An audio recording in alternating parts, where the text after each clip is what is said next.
এটাই হলো সেই ইস্ট সিকিমের ঋষিখোলা নদী, আর যার ওপরেই ছিল আমাদের হোমস্টে। আর হোমস্টে থেকে আসার সময় দুজন সঙ্গীকে তো সঙ্গে করে নিয়ে আসছিলাম, তোমরা তো আগেই দেখেছো।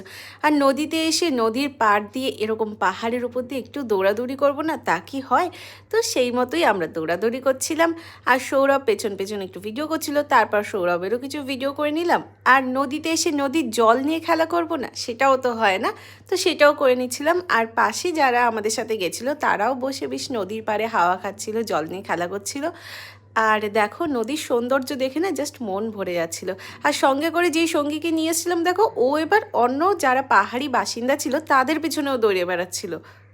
আর শেষে আমরা চারজনে মিলে একটু আড্ডা হাসি গল্পর মধ্যে দিয়ে সময়টা কাটাচ্ছিলাম নদীর পাড়ে বসে। আর লাস্টে এই ছোট্ট সদস্যর নাম দিয়েছিলাম আমরা চিরু। তো ওরও কিছু ফটোশ্যুট করে নিচ্ছিলাম, ও আবার লোকের কাছে ঘুরে ঘুরে আদরও খাচ্ছিল।